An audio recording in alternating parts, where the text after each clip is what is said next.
जय श्री कृष्णा। आप सभी को मार्गशीर्ष मास के 19वें दिन की ढेरों शुभकामनाएं। प्रिय दर्शकों, आप सुन रहे हैं मार्गशीर्ष मास महात्म्य। आज यह महात्म्य आप जयपुर से श्रवण कर रहे हैं और हम अपने सभी पुराण साथ लेके चलते हैं जहां हमारा जाना होता है और हम वहीं से फिर आपको कथा श्रवण कराते हैं। अभी तक आपने मार्गशीर्ष मास महात्म्य में श्रवण किया कि जब ब्रह्मदेव ने कहा कि प्रभु, आपने कहा कि आप स्वयं मार्गशीर्ष मास हैं, ये मास आप ही का स्वरूप है, कैसे? तो भगवान ने उसकी महिमा बताई, उसका महत्व बताया, महात्म्य बताया कि कैसे मार्गशीर्ष मास महत्वपूर्ण है और कैसे ये अनंत फल देने वाला है। कार्तिक मास से 1 करोड़ गुना अधिक फल देने वाला है। इसका महात्म्य श्रवण करने से कार्तिक से अधिक फल मिलता है, स्नान करने से कार्तिक से अधिक फल मिलता है। फिर भगवान के भक्तों का वर्णन आया कि किस प्रकार से शिव शर्मा उसके 4 पुत्रों ने भगवान की भक्ति करके इसी माह में मुक्ति प्राप्त करी। सोम शर्मा का वृतांत आया, देवी सुमना का वृतांत आया। नाना प्रकार की जो पूजा की सामग्रियां हैं उनके बारे में भगवान विष्णु ने बताया। कैसे भगवान को मार्गशीर्ष मास में स्नान कराना चाहिए, कैसे दुग्ध की एक एक बूंद आपकी 1,000 वर्ष को निर्धारित कर देती है भगवान के धाम में। शंख से अर्पित किया हुआ जल कैसे आपको मुक्ति प्रदान करता है। लकड़ी, तुलसी की जो काष्ठ आती है ना, लकड़ी कहते हैं, तुलसी काष्ठ की जो माला है उसको अगर आप धारण करते हैं तो कैसे वो आपका उद्धार कर देती है। आंवले के फल की महिमा भी आई। साथ ही वर्णन आया कि किस प्रकार से मार्गशीर्ष मास में किया जाने वाला व्रत, तप, जप आपके लिए पुण्यदायी होता है। भगवान वासुदेव ने बताया कि कैसे आपको आरती करनी चाहिए। आरती की महिमा आई, कपूर की आरती की महिमा आई। धूप कैसे देनी चाहिए, कौन सी धूप है जो आपके लिए सर्वोत्तम कल्याणकारी है, जिससे भगवान नारायण अति प्रसन्न होते हैं। और घी का जो दिया है वो कितना अधिक महत्वपूर्ण और पुण्यदायी है। इस प्रकार से बड़ी महत्वपूर्ण जानकारियां आप इस महात्म्य के माध्यम से प्राप्त कर रहे हैं। क्योंकि मार्गशीर्ष मास का जो महात्म्य है ना, ये बड़ा ही ज्ञानवर्धक है। इसमें कहानियां कम और आपके लिए शिक्षा अधिक आती है। तो आइए अब हम आज का अध्याय आरंभ करते हैं। आपसे निवेदन है कि यह मार्गशीर्ष मास महात्म्य का वीडियो है तो कृपया वीडियो को एक बार लाइक अवश्य कर दीजिएगा और परमेश्वर वासुदेव की कृपा प्राप्त करने के लिए कमेंट बॉक्स में अवश्य लिखिएगा जय श्री हरि या ओम नमो भगवते वासुदेवाय। आप देख रहे हैं देवभूमि ज्योतिष संस्थान का प्रतिष्ठित यूट्यूब चैनल देवभूमि धार्मिक। हम यहाँ पर सभी व्रत और त्योहारों की सही शास्त्रीय जानकारी प्रदान करते हैं। ज्योतिष शास्त्र और पंचांग के आधार पर आपको बताते हैं कौन सी तिथि कब है, व्रत आदि कब करना है, क्या विधि है, क्या नियम है और क्या गलती नहीं करनी है। यदि आप सभी व्रत और त्योहारों की सही शास्त्रीय जानकारी पाते रहना चाहते हैं तो कृपया चैनल को सब्सक्राइब कीजिए और बेल आइकन को प्रेस कीजिए। आइए प्रिय भक्तों, परम पूज्य गुरुदेव के चरणों की वंदना करते हैं और आज का अध्याय प्रारंभ करते हैं। गुरुर्ब्रह्मा गुरुर्विष्णु गुरुर्देव महेश्वरः गुरुर साक्षात परब्रह्म तस्मै श्री गुरुवे नमः। बोले गुरुदेव महाराज की जय। या देवी सर्वभूतेषु मां शक्ति रूपेण संस्थिता नमस्तस्यै नमस्तस्यै नमस्तस्यै नमो नमः। बोले सरस्वती महारानी की जय। बोले प्रथम पूज्य गणेश जी महाराज की जय। बोले विष्णु भगवान की जय। आप सभी दर्शकों को, आप सभी श्रोतागण को मेरा नमस्कार। आइए आज का वृतांत आरंभ करते हैं। कल वर्णन चल रहा था कुछ दान का कि दान किस प्रकार से करने चाहिए, क्यों दान करने चाहिए, क्या महत्व है। जहां भगवान विष्णु द्वारा नैमित्तिक और आभ्युदयिक जो दान होते हैं उनका वर्णन श्रवण करने को प्राप्त हुआ। फिर भगवान विष्णु से पूछा गया कि भगवान, पुत्र, पत्नी, माता, पिता और गुरु ये सब तीर्थ कैसे हैं। इस विषय का विस्तार के साथ वर्णन कीजिए, हम श्रवण करना चाहते हैं। तो भगवान श्री विष्णु बोले, हे राजन, पहले इस बात को सुनो कि पत्नी कैसे तीर्थ है। काशी नाम की एक बहुत बड़ी पुरी है जो गंगा से सटकर बसी होने के कारण बहुत सुंदर दिखाई देती है। उसमें एक वैश्य रहते थे जिनका नाम था क्रकल। उनकी पत्नी परम साध्वी तथा उत्तम व्रत का पालन करने वाली थी। वह सदा धर्म आचरण में रत रहती और पतिव्रता थी।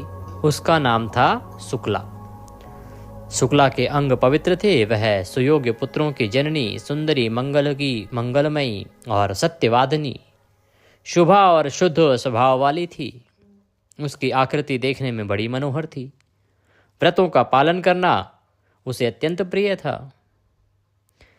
इस प्रकार के शुक्ला का जो पति परमेश्वर थे, प्राणनाथ थे, वो यात्रा का विचार करके यात्रा पर चले जाते हैं। शुक्ला कहती है साथ चलूंगी, लेकिन उसे लगा कि ये सुमुखी कैसे चल पाएगी रास्ते में, रास्ता तो बड़ा कठिन है। तो वो रात्रि को ही चुपके से निकल जाते हैं। शुक्ला बड़ी परेशान होती है। सुबह उठती है, देखती है पति नहीं है, बड़ी विचलित होती है। सभी मिलने जुलने वालों से पूछती हैं कि मेरे पति कहाँ गए हैं, पता करो ना भाई। सब लोग समझाते हैं कि वो तीर्थ पर गए हैं, तीर्थ करके वापस आ जाएंगे, आप किसी प्रकार की चिंता ना करो, परेशान ना रहो। परंतु वो बेचारी पति परायणा जब तक पति को देख ना ले, उसे कहां से ढांढस मिलेगा। वह थोड़ा अपने आप को संभालती, फिर रोने लग जाती और उसने निर्णय किया कि जब तक मेरे पति नहीं आएंगे, मैं भी अब वही जीवन व्यतीत करूंगी जो शायद संभवतः है वो भी बीता रहे हों। अर्थात बिस्तर त्याग दिए। कहा कि मैं अब भूमि पर सोऊंगी चटाई बिछाकर, घी, तेल, दूध, दही नहीं खाऊंगी। पान और नमक का भी त्याग कर दिया। गुड़ आदि जो मीठी वस्तुएं हैं उनको भी छोड़ दिया। कहती जब तक मेरे स्वामी का पुनः यहाँ आगमन नहीं होगा तब तक एक समय तक भोजन करूंगी अथवा उपवास करके रह पाऊंगी।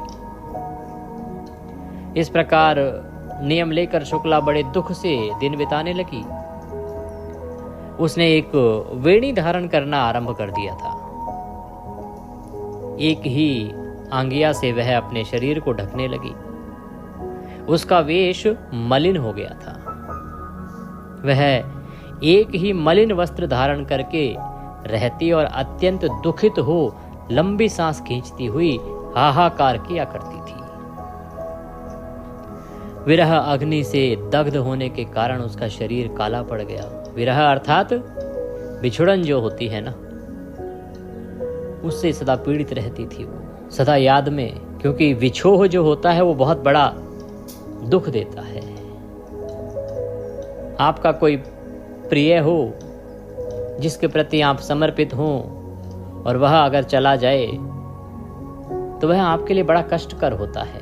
और फिर बेचारी वो तो पति को ही सब कुछ मानती थी, पति के बिना उसका जीवन ही कहाँ था। उस पर मैल जम गया। इस तरह दुख में आचार का पालन करने से वह अत्यंत दुबली हो गई। निरंतर पति के लिए व्याकुल रहने लगी। दिन रात रोती रहती थी।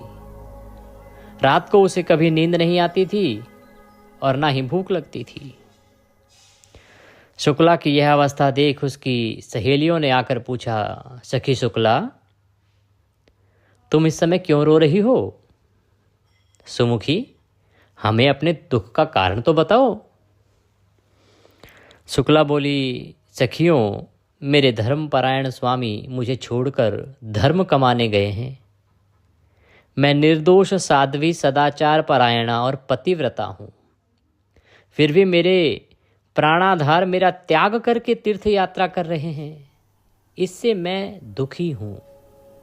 उनके वियोग से मुझे बड़ी पीड़ा हो रही है।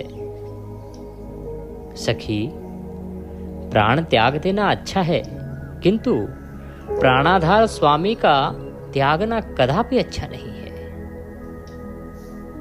कहते कि इससे अच्छा तो प्राण ही निकल जाए ना। बस जो मेरे प्राणों के आधार हैं, वो स्वामी मुझे त्याग के कभी ना चाहे। प्रतिदिन का यह दारुण वियोग अब मुझसे सहा नहीं जाता। सखियों, यही मेरे दुख का कारण है। इस नित्य के विरह से मैं कष्ट पा रही हूं। मैं रोज रोज के इस गम से मैं कष्ट पा रही हूं। सखियों ने सब सुना, कहने लगी, बहन, तुम्हारे पति तीर्थ यात्रा के लिए गए हैं। यात्रा पूरी होने पर वे घर लौट आएंगे। तुम व्यर्थ ही शोक कर रही हो, वृथा ही अपने शरीर को सुखा रही हो तथा अकारण ही भोगों का परित्याग कर रही हो। अरे मौज से खाओ पियो, क्यों कष्ट उठाती हो? कौन किसका स्वामी, कौन किसके पुत्र, कौन किसके सगे संबंधी? संसार में कोई किसी का नहीं है। किसी के साथ भी नित्य संबंध नहीं है। बाले, खाना पीना और मौज उड़ाना, यही संसार का फल है। मनुष्य के मर जाने पर कौन इस फल का उपभोग करता है और कौन उसे देखने आता है? शुक्ला बोली, सखियों, तुम लोगों ने जो बात कही है वह वेदों को मान्य नहीं है। अर्थात वेद इसका समर्थन नहीं करते जो तुम कह रही हो। अरे, जो नारी अपने स्वामी से पृथक होकर सदा अकेली रहती है, उसे पापिनी समझा जाता है। श्रेष्ठ पुरुष उसका आदर नहीं करते। वेदों में सदा यही बात देखी गई है कि पति के साथ नारी का संबंध पुण्य के संसर्ग से ही होता है और किसी कारण से नहीं। अतः उसे सदा पति के साथ ही रहना चाहिए। शास्त्रों का वचन है कि पति ही सदा नारियों के लिए तीर्थ है। इसलिए स्त्री को उचित है कि वह सच्चे भाव से पति सेवा में प्रवृत्त होकर प्रतिदिन मन, वाणी, शरीर और क्रिया द्वारा पति का ही आवाहन करे और सदा पति का ही पूजन करे। पति स्त्री का दक्षिण अंग है। उसका वाम पार्श्व ही पत्नी के लिए महान तीर्थ है। गृहस्थ नारी पति के वाम भाग में बैठकर जो दान पुण्य और यज्ञ करती है, उसका बहुत बड़ा फल बताया गया है। काशी की गंगा, पुष्कर तीर्थ, द्वारकापुरी, उज्जैन तथा केदार नाम से प्रसिद्ध महादेव जी के तीर्थों में स्नान करने से भी वैसा फल नहीं मिलता। यदि स्त्री अपने पति को साथ लिए बिना ही कोई यज्ञ करती है तो उसे उसका फल नहीं मिलता। पतिव्रता स्त्री उत्तम सुख, पुत्र का सौभाग्य, स्नान दान वस्त्र आभूषण, सौभाग्य, रूप, तेज, फल, यश, कीर्ति और उत्तम गुण प्राप्त करती है। पति की प्रसन्नता से उसे सब कुछ मिल जाता है, इसमें तनिक भी संदेह नहीं है। जो स्त्री पति के रहते हुए उसकी सेवा को छोड़कर दूसरे किसी धर्म का अनुष्ठान करती है, उसका वह कार्य निष्फल हो जाता है। तो स्त्री के लिए पति की सेवा प्रथम कहा गया है। हाँ, ये सही बात है। पुराण कहते हैं कि अगर स्त्री जब पति के वाम अंग बैठ के पूजन करती है तो उसका फल अनंत है, और अकेले करती है तो फल नहीं मिलता। ये भी सही है कि पति के साथ ही स्त्री का सौभाग्य जागृत रहता है। ये वेदों की बात है, पुराणों की बात है, मैं पूरा समर्थन करता हूं। पर मैं यहां ये भी कहूंगा, समय परिवर्तन हो रहा है। पति के भी कुछ दायित्व होते हैं जो वेदों में भी लिखे हैं, पुराणों में भी लिखे हैं, पर वो बताए नहीं गए। जहां कथाओं में देखोगे आप यही सुनोगे, पत्नी का ये धर्म है, पत्नी का ये धर्म है, पत्नी का ये धर्म है। पति की सेवा करती रहो। जितनी सेवा करोगी उतनी अच्छी पत्नी कहलाओगी। पर हमारे शास्त्र और पुराण ये कभी नहीं कहते कि पत्नियों को प्रताड़ित किया जाना चाहिए, उनका अपमान किया जाना चाहिए, उनको छोटा दिखाया जाना चाहिए या उनको पीड़ा देनी चाहिए, उनको अभद्र व्यवहार करना चाहिए या उनको अपशब्द कहने चाहिए, ये कोई शास्त्र नहीं कहता। यदि कोई पति इस प्रकार का व्यवहार करता है तो उस पत्नी को उसे पति परमेश्वर मानने की कोई आवश्यकता नहीं है। हमारे शास्त्रों में महिला को बड़ा ऊंचा दर्जा दिया है, बड़ा ऊंचा स्थान दिया है, तभी तो माँ दुर्गा देवी हैं, पूजा की जाती है उनकी। जहाँ स्त्री देवी हैं वहाँ पर परेशानी ये है कि बस जो पढ़ाया गया अधिकतर वो ये कहा गया पति ही परमेश्वर है, पति ही परमेश्वर है। ये किसी ने नहीं कहा कि पति परमेश्वर है, लेकिन उसका व्यवहार वैसा होना चाहिए।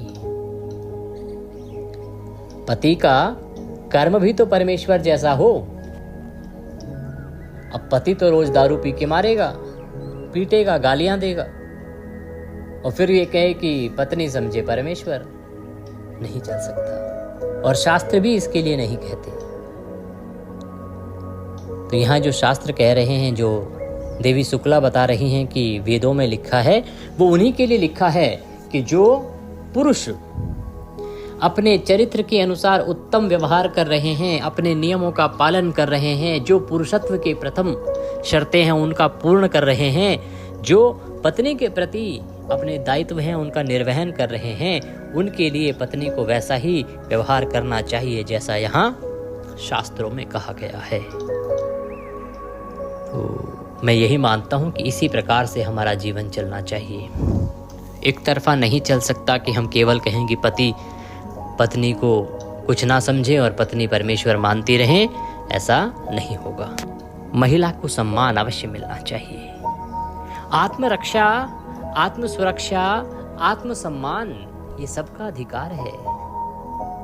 किसी की पत्नी हो जाने से आत्मसम्मान नहीं खोया जा सकता। ऐसा नहीं कि पत्नी बन गई किसी की तो आत्मसम्मान की भी रक्षा ना की जाए, उसके आत्मसम्मान, उसकी गरिमा को रोज ठेस पहुंचाई जाए, ऐसा नहीं होना चाहिए।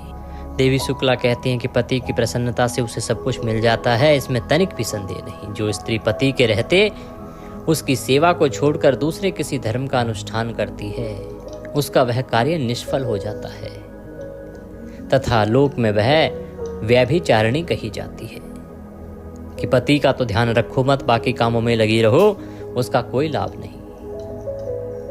अगर पति है तो पति का ध्यान रखना आपका प्रथम कर्तव्य है। वहीं पति का भी कर्तव्य है कि वह अपनी पत्नी का भी उसी प्रकार से लालन पालन करे। नारियों का यौवन, रूप और जन्म सब कुछ पति के लिए होता है। इस भूमंडल में नारी की प्रत्येक वस्तु उसके पति की आवश्यकता पूर्ति का ही साधन है। जब स्त्री पतिहीन हो जाती है तब उसे भूतल पर सुख, रूप, यश, कीर्ति और पुत्र कहाँ मिलते हैं। वह तो संसार में परम दुर्भाग्य और महान दुख भोगती है। पाप का भोग ही उसके हिस्से में पड़ता है। उसे सदा दुख में आचार का पालन करना पड़ता है। पति के संतुष्ट रहने पर समस्त देवता स्त्री से संतुष्ट रहते हैं।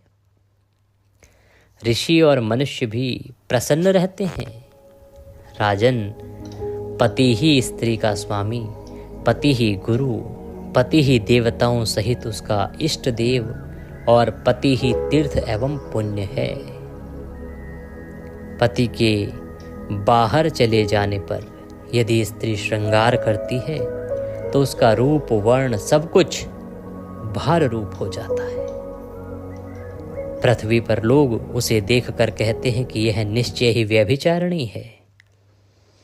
इसीलिए किसी भी पत्नी को अपने सनातन धर्म का त्याग नहीं करना चाहिए। सखियों, इस विषय में एक पुराना इतिहास कहा गया है जो पुराने समय से सुना जाता रहा है, जिसमें रानी सुदेवा के पापनाशक एवं पवित्र चरित्र का वर्णन आता है। मैं तुम्हें वह चरित्र सुनाती हूँ, उसको सुन के तुम्हें निश्चय ही मेरी बातों का सार समझ आएगा।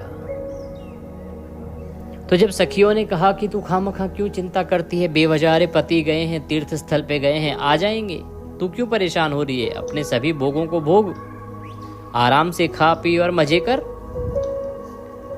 तो वह पतिपरायणा स्त्री कहती है कि नहीं, आप गलत कह रही हैं। वेद इसकी बात नहीं करते कि पति चला गया तो आप इस प्रकार से मजे करें।